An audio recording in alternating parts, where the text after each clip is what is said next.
Ito, ituturo natin paano mag-login at paano pagkuha sa link kung ikaw ay gumamit ka ng SafeFile Wallet. So, i-click mo lang yung SafeFile Wallet. Tapos, punta ka dito sa Explore. I-click mo lang itong Explore. Pagkatapos, i-type mo lang dito. Okay, type mo lang dito ay rainbnb.com.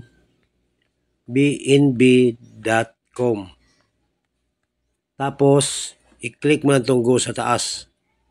Napansin mo yung go? Yan, ito, i-click mo lang. Tapos, i-click mo lang ito kasi hindi kasi ito pagmamayari ng SafeFile Wallet sa third party. So, ganun talaga yan, normal yan. So, i-click mo lang yung confirm. Safety po yan, no? Walang problema, confirm.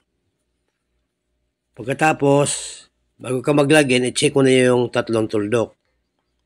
So, okay siya, naka-network siya sa OPBNB. Kung sakaling Ethereum yan, no? Kung sakaling Ethereum pa, i-click mo lang yan.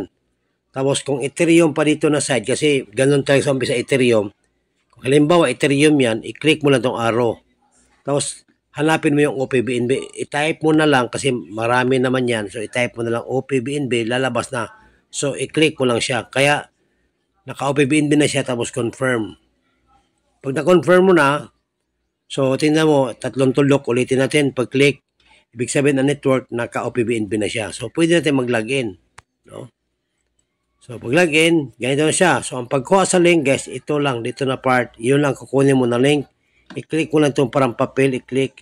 So, yun na po ang link. Yun na po ang ipapasa nila at yun na po ang ilalagay nila kung sakaling magpasa ka ng link, yun na po ilalagay nila sa browser.